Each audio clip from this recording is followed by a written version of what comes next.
Di kita kan pinter kan, membuat undang-undangnya pinter, Pak. Undang-undang, wah, orang-orang DPR kan, orang DPR. Perfect lah ya gitu. Ya, tapi manakala penegakan, manakala aplikasi, itu penegakannya, Pak. Di kita pinter berteori, tapi manakala pelaksanaan sih susah juga. Ya, itu kelemahan di kita karena kurang sadar. Yang terpenting adalah sosialisasi, Pak. Titip kesadarannya dulu. Ditubuhkan kesadaran. Nah, kesadaran bukan untuk orang dong, untuk orang, tapi untuk kita sendiri gitu loh.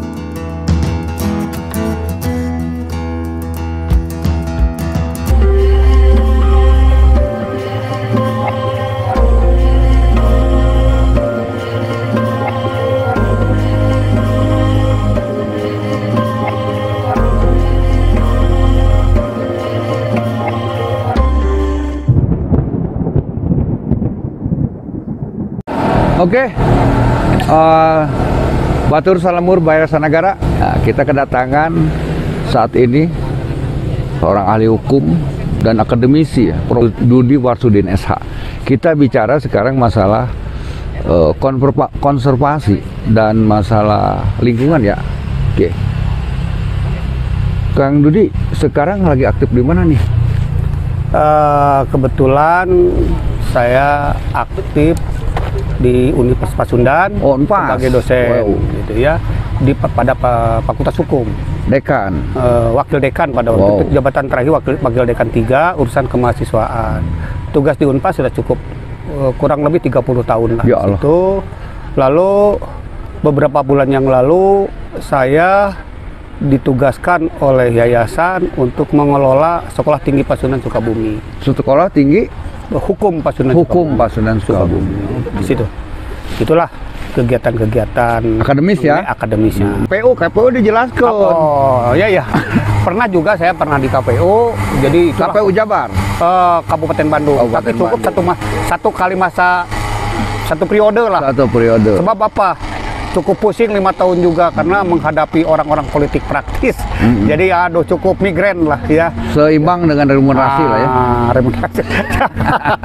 Jadi Anda kan putra daerah di sini ya. Oh, iya. Putra daerah yang ada di wewengkon atau di kawasan Gunung Sepuh atau Patuha ya. Iya. Saya cuma nanya sih, apa yang terbesit di pikiran Anda saat ini tentang Patuha atau Gunung Sepuh? Yang terbesit dalam pikiran saya kekhawatiran. Kekhawatiran dengan perkembangan zaman yang sekarang. Terlebih kawasan Ciwidey itu untuk Kabupaten Bandung disebutkan ikon, ikon pariwisata. Kita tahu kalau pariwisata itu bisa merubah budaya, bisa merubah alam dengan sangat cepat, sangat cepat. Dengan adanya satu pariwisata itu, ya bisa juga transformasi budaya dari budaya luar masuk kepada wilayah-wilayah Ciwidey, sehingga kebiasaan-kebiasaan orang Ciwidey yang sudah biasa dilakukan bisa tergerus juga. Ya. Itu udah banyak itu. Ya, banyak mulai terasa. Nah, ada satu konsep yang bagus. Contoh Bali. Oke. Bali itu daerah wisata, tapi dia tidak lupa terhadap budayanya, adat istiadat. Nah, apakah Ciwidey khususnya Pacira itu bisa mempertahankan budayanya itu? Ya, itu. Ya. Tanpa harus merusak lingkungan ya. Tanpa harus merusak lingkungan. Kenapa demikian? Karena asbabun nuzul Undang-Undang Nomor 23 itu salah satunya untuk menekan satu kearifan lokal. Wah, itu agak berat, agak ngomong undang-undang mah, dan manehna mah ahli. Nah, yuk terus ya. Tentang kearifan lokal. Pertanyaannya kearifan lokal yang bagaimana yang menjadi ikon di kita? Udah tergerus, Pak. Ciwidey apalagi dengan generasi milenialnya itu kan ya. Berkebudayaan di bidang budaya apa yang itu? Budaya yang bagaimana yang diangkat oleh kita. Betul. Jangan sampai hanya dipikir, budaya tentang kesannya, bukan hanya seperti itu bahkan di luaran sana. Iya. Udah hilang, Pak. Budaya kerja bakti bersama, gotong royong, kan seperti itu. Betul. Dulu ingat yang namanya Ciwidey di waktu saya kecil.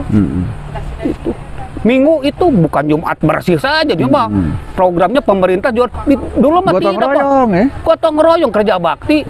Beneran tidak ditiup trompet kerja bakti oleh bupati pada waktu itu, enggak, dengan kesadaran sendiri. Cukup kupalurahnya. Itu tadi. Apa yang salah? Betul.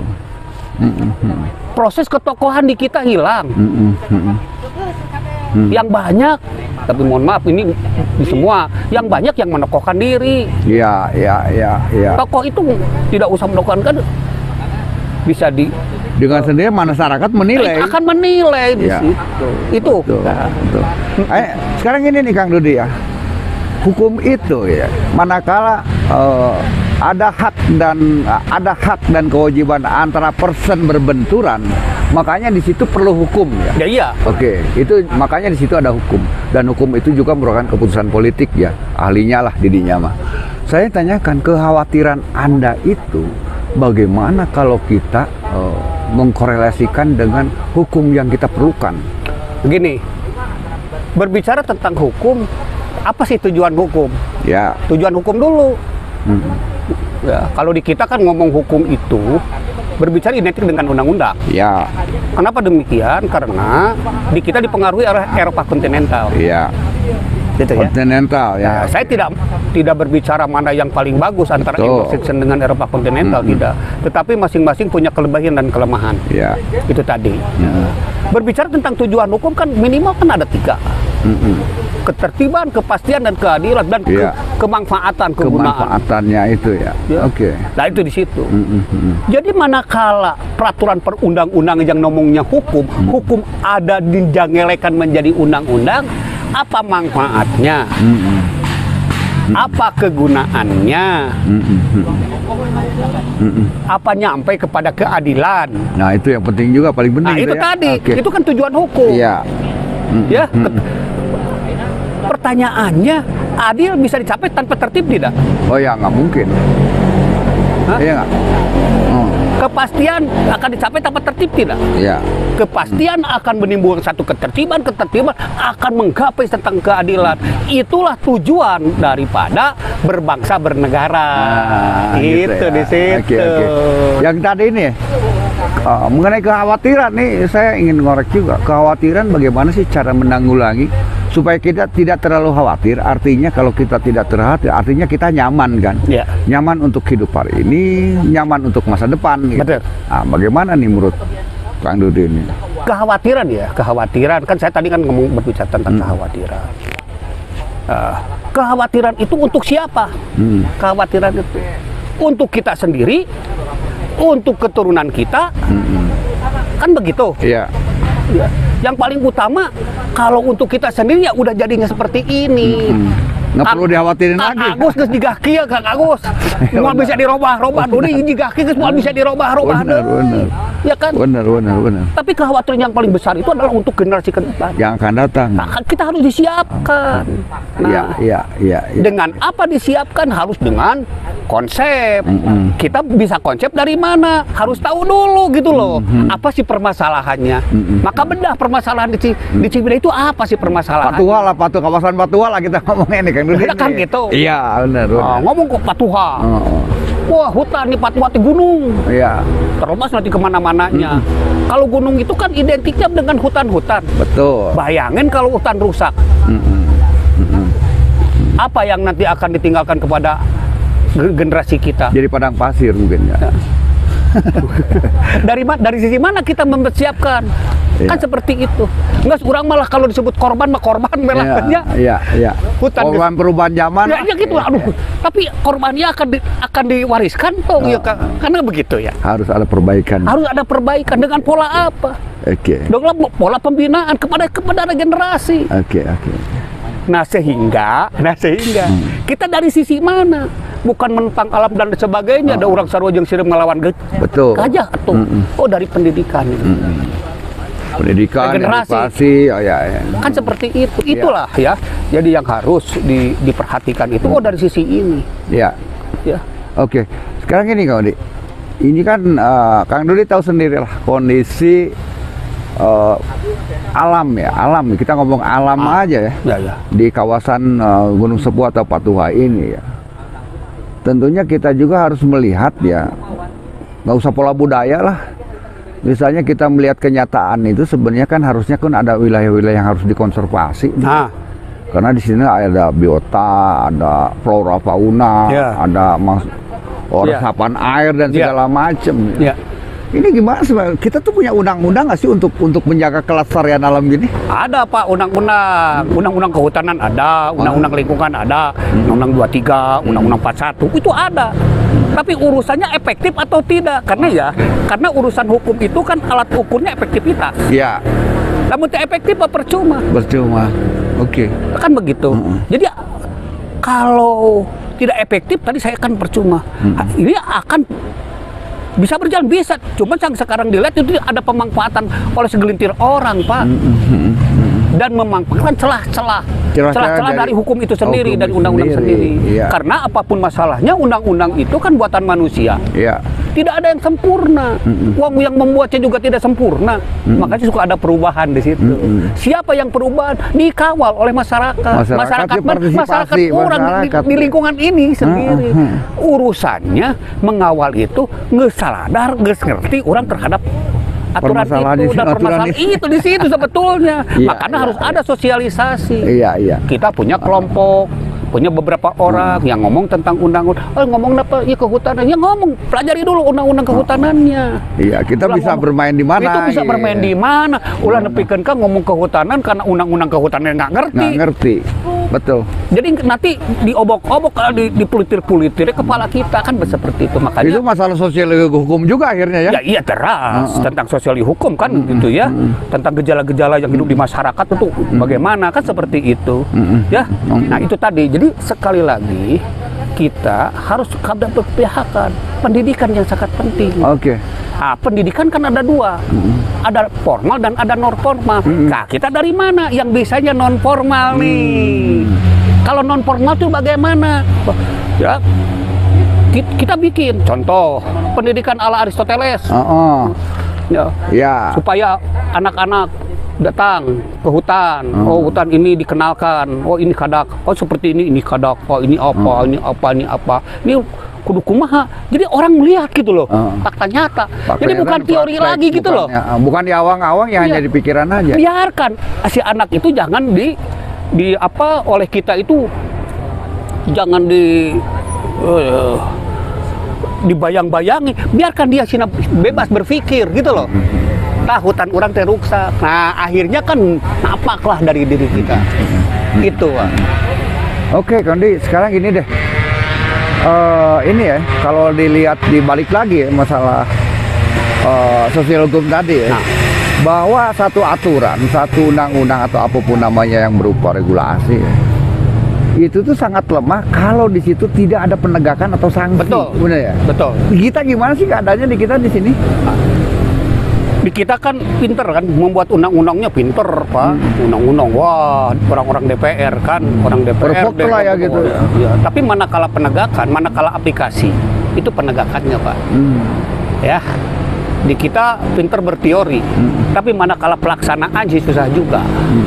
Ya, itu kelemahan di kita karena kurang sadar. Yang terpenting adalah sosialisasi, Pak. Nah, dari sisi kita, dari mana itu sosialisasi? Enak ya, Kang Agus. Kang Agus kalau jadi pimpinan nih, gampang mana? Gampang mengelola orang yang sudah ngerti dan sadar, atau mengelola orang yang tidak mengerti dan sadar? Itu lebih sulit mana? Itu yang tidak sulit. Nah, bagaimana dari titip kesadarannya dulu? Ditumbuhkan kesadaran. Nah, kesadaran bukan untuk orang dong, untuk orang, tapi untuk kita sendiri gitu loh. Oh, orang jadi pimpinan sadar, jadi pimpinannya bagaimana? Oh, masyarakat tidak bagaimana? Karena hukum dibuat itu untuk terciptanya suatu harmonisasi. Harmonisasi bukan untuk dilanggar ya. Nah, undang-undang kehutanan contohnya tadi dibuat itu untuk ada harmonisasi kehidupan antara manusia dengan lingkungan dan alam dan sebagainya. Pertanyaannya sekarang nggak harmonisnya, udah harmonis aja. Iya. Jawabannya ada di kita masing-masing. Tuh. Balik lagi ke kesadaran tadi ya. Itu dari kesadaran. Oke. Nah, tinggal tugas berat urang untuk generasi yang mendatang. Kumaha cara menyadarkan dia dengan konsep kesadaran dirinya sendiri. Iya. Jadi itu yang kelemahan di kita, terputus di tengah jalan itu. Orangnya kanggus lah. Orangnya lemahnya pada waktu itu gerakan-gerakan baheula di zaman Orde Baru gitu lahnya. Kan seolah-olah terputus satu. Iya. Kang Agus di Jakarta tenang di Jakartanya, saya di dunia pendidikan, sadar-sadar orang kan geus kolot di mana kalau coba lamun tiba heura sadar urangnya. Jadi jangan menyalahkan kepada pihak lain, urang oge aya di bagian eta. Makanya tadi saya ngomong lah korban bukan korban zaman ya, saya tidak menyalahkan orang lain, korban kita. Kan begitu. Ya ada peribahasa dari di Ciamis ya, yang itu peninggalan Sang Niskala Wastu Kencana. Itu ini ada kaitannya dengan pola kepemimpinan atau leadership. Nah, semoga di negeri ini katanya ada orang yang bisa mensejahterakan rakyatnya supaya dia unggul dalam juritan gitu ya, dalam perangnya ya. Nah saya sekarang begini nih, bagaimana sih seorang leader? Saya nggak ngomong pemimpin ya, takut tersinggung nanti ya.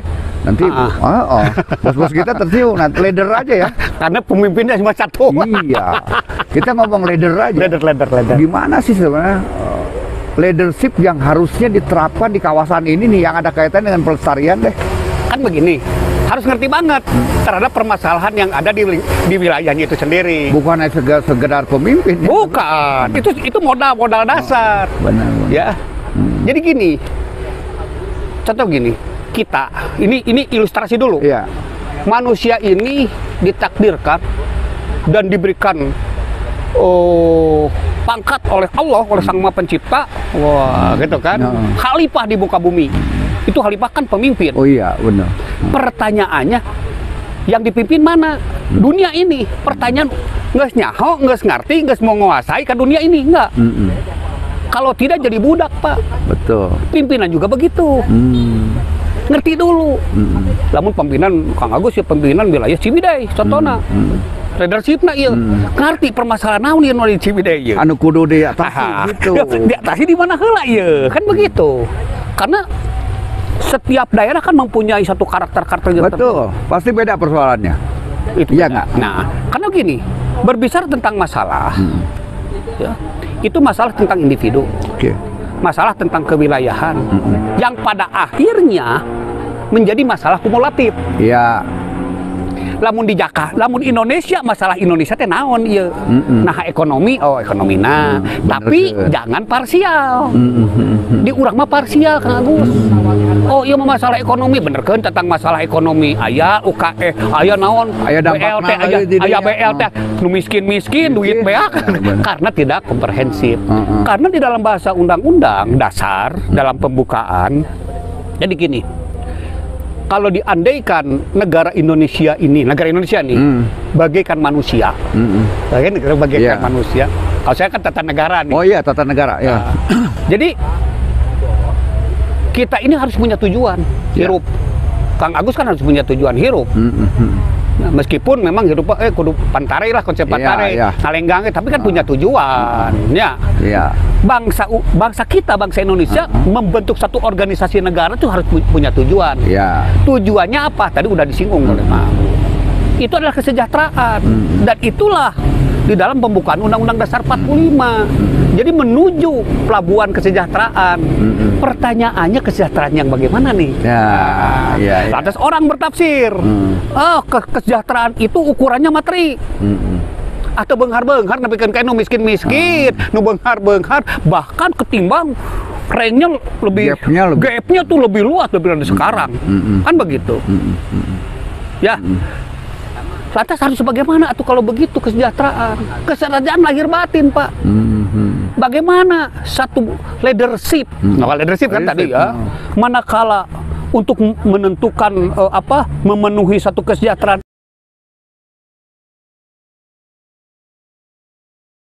itu, leadership harus hadir.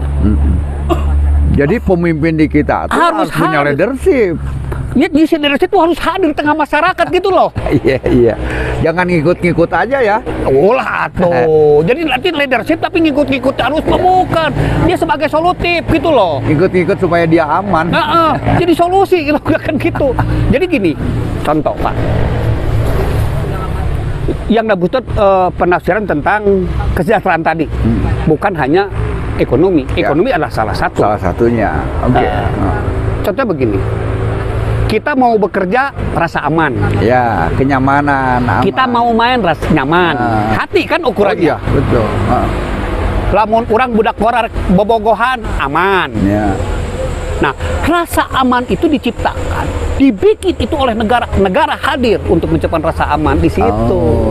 Oke. Jadi bukan hanya ekonomi saja. Orang geus gawe geus pusing. Komo di Jakarta, can naon-naon, geus stres, da macet dan lain sebagainya.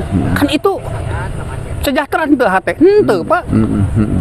Nah, sekarang ini balik lagi ke masalah Gunung Sepuh nih. Andi. Ya. Apa sih yang harus dibenahin dari Gunung Sepuh ini?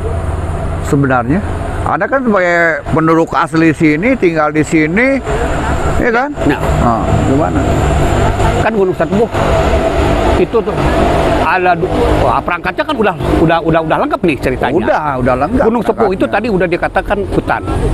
Undang-undang kehutanan udah ada. 4199. Ngomong ini menyangkut juga ada hubungannya dengan lingkungan. Undang-undang lingkungan udah ada. Ada juga. Oke. Ya, 23 ya. 23. Nah, jadi bagaimana? Kita pelajari itu dulu, dua undang-undang itu. Kuasai dulu. Sehingga langkah kita tidak salah arah, tidak salah gitu loh. Dari mana? Dari sisi mana? Ada di role-nya itu. Di role masyarakat itu dari sisi ini bisanya. Tidak bisa membuta, wah melawan arus, Pak. Undang-undang udah ada. Di mana tentang letak undang-undang kelemahannya? Apakah kan istilahnya oknum ya? Oknum. Apakah ada yang menari-nari, oknum yang menari-nari di atas yang itu? memanfaatkan? Yang memanfaatkan, istilah boleh lah, yang memanfaatkan, menari-nari di atas penderitaan orang. Lingkungan juga begitu. Ya. Nah, itu satu. Yang kedua, Kang, untuk sampai kepada pengertian dan kesadaran tadi. Di kita kan budayanya patrimonial. Oke. Kalau patrimonial kan ketokohan, Pak. Leadership harus memberikan tokoh. Ulah ngomong kia ya. Saya pendidikan, dia ahli pendidikan. Anak saya tuh sarakola. Oh iya. Kan seperti itu. Nggak bisa jadi role model ya. Tidak bisa jadi role model karena di kita role model di situlah gitu ceritanya. Orang ngomong-ngomong lingkungan, micin sampah di mana wae aja diriweuh atuh. Ini di Gunung Sepuh tuh masih perlu penegasan mengenai konservasi nggak sih? Perlu ada penataan ulang. Perlu penataan ulang ya. Ke satu itu, yang kedua ada penegakannya yang benar gitu. Nah, gini deh. Kita kan sekarang konsepnya tuh ngasuh raja ngajak menak ya. Artinya kita tidak bakal tidak membentur. Kita mengingatkan para pemimpin kita gitu tentang kesadarannya terhadap lingkungan gini. Nah, sekarang kalau kita lihat masyarakat ini lagi sebenarnya narurut gitu, narurut ya.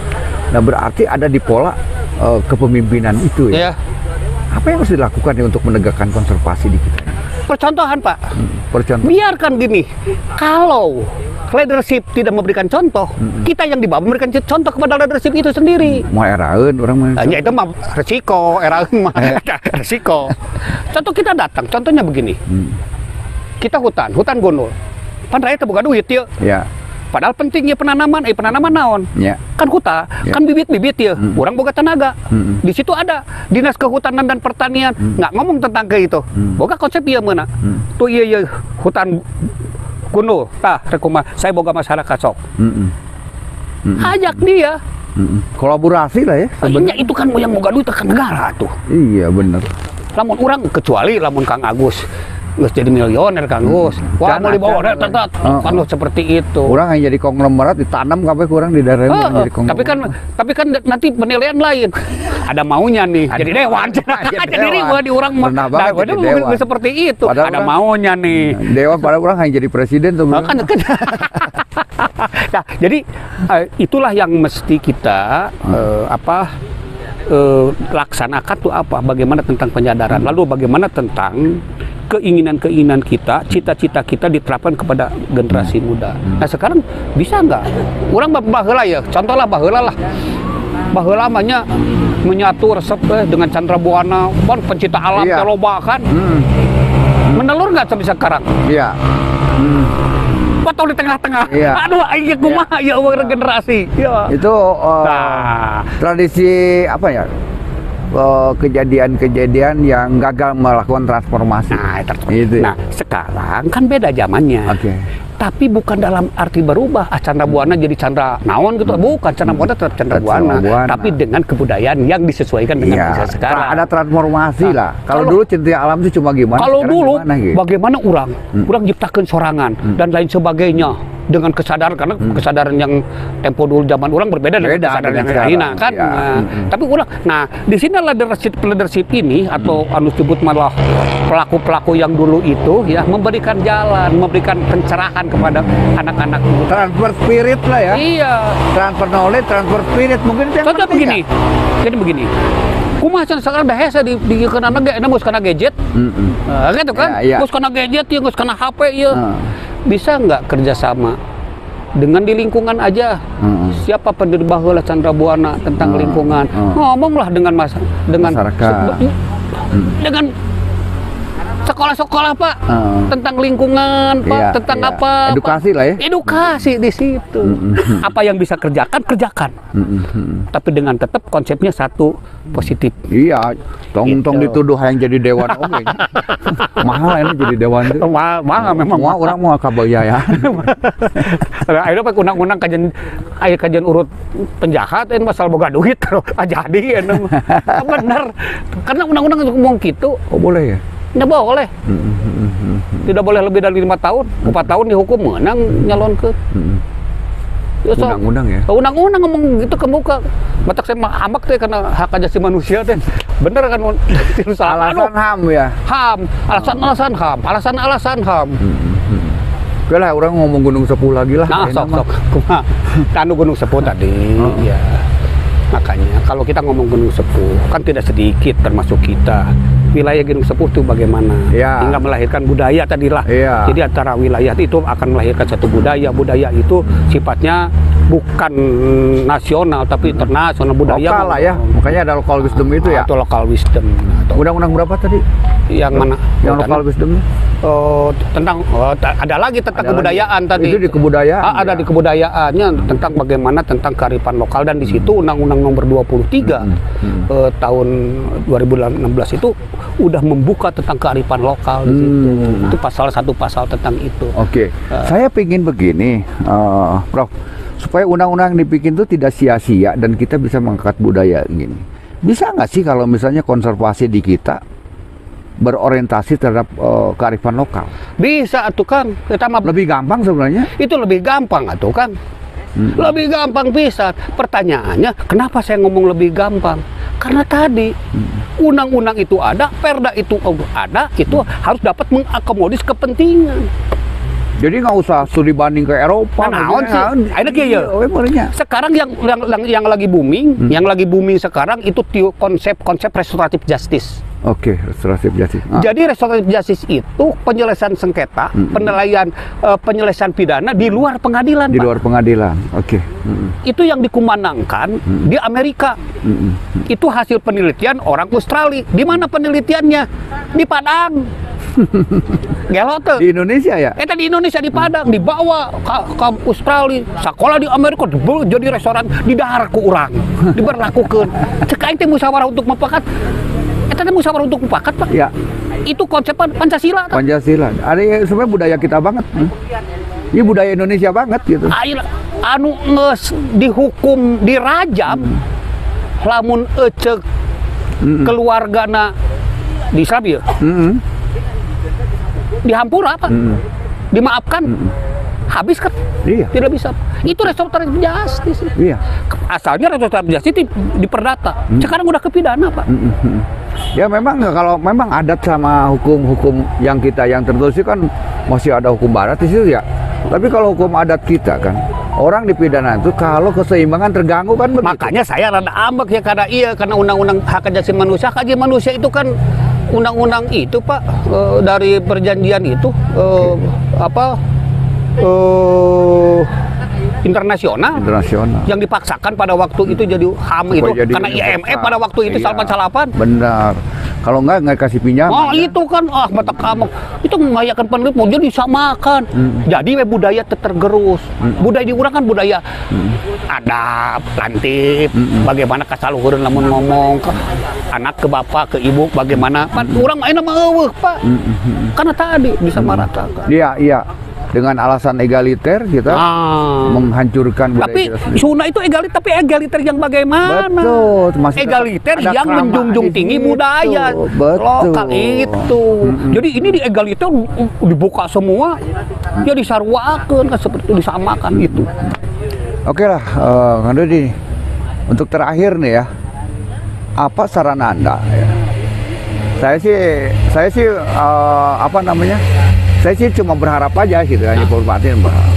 Apa kira-kira saran Anda agar kita bersama-sama bisa memperbaiki konservasi di Gunung Sepuh ini?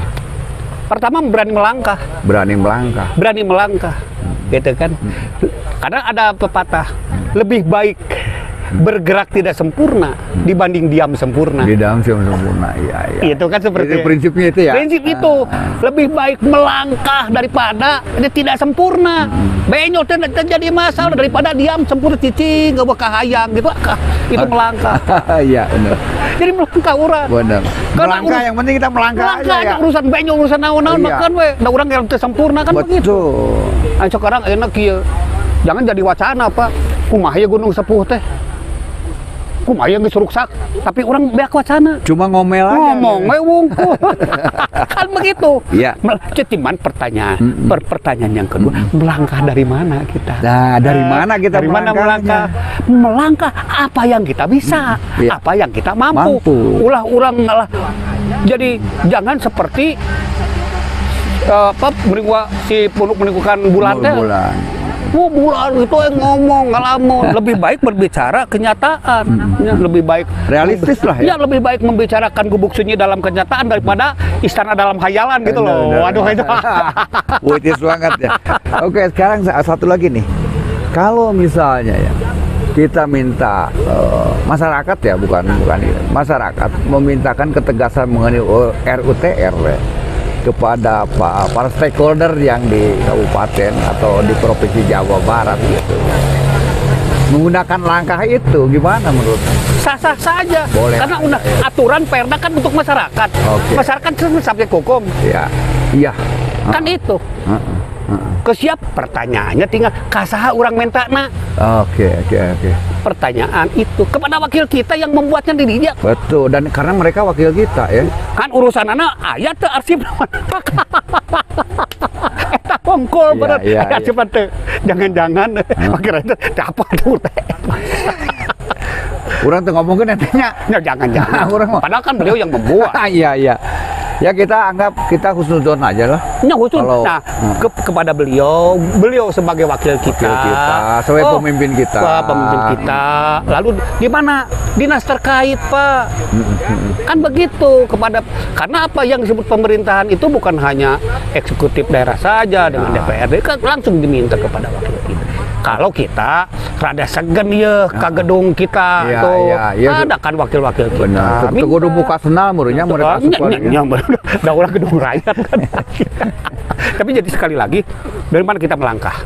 Namun harus terkonsep. Itu satu. Konsepnya apa? Harus tertulis satu-satu. Dan tujuannya lempeng. Karena kita ingin memecahkan satu masalah tidak bisa sekaligus. Betul. Itu satu-satu. Harus dibutuhkan kesabaran juga ya. Masalah datangnya tapi tetap caranya satu-satu. Contohnya orang satu bisa dikepikirin ya. Bagaimana tentang konservasi ya. Reboisasi. Tapi reboisasi di mana di pelakna bener geus rusak atawa kumaha pasukan orang boga sabaraha. Tapi tinggal orang teu boga duit ya. Teu boga bibit deh. Sahaya kira-kira boga bibit. Di Pemda meureunna. Kan kita udah mempercayakan kepada Pemda. Tolong Pemda uruslah saya. Saya sampaikanlah kepada pelabuhan harapan yang namanya tadi kesejahteraan, pelabuhan kesejahteraan. Eta Pak. Jadi ujungnya kesejahteraan ya. Kesejahteraan apapun. Tapi jangan ditafsirkan kesejahteraan itu partai. Bukan. Kesejahteraan itu picik gitu. Iya. Tapi kesejahteraan itulah lahir batin, Pak. Betul, sesuai apa yang dimuat dalam Undang-Undang Dasar 45 dalam pembukaan Undang-Undang Dasar 45. Oke. Dulur Salam Urbayan Senagara, nggak terasa ya, ini udah 30 menit lebih nih kita ngomong sama Dr. Dudi.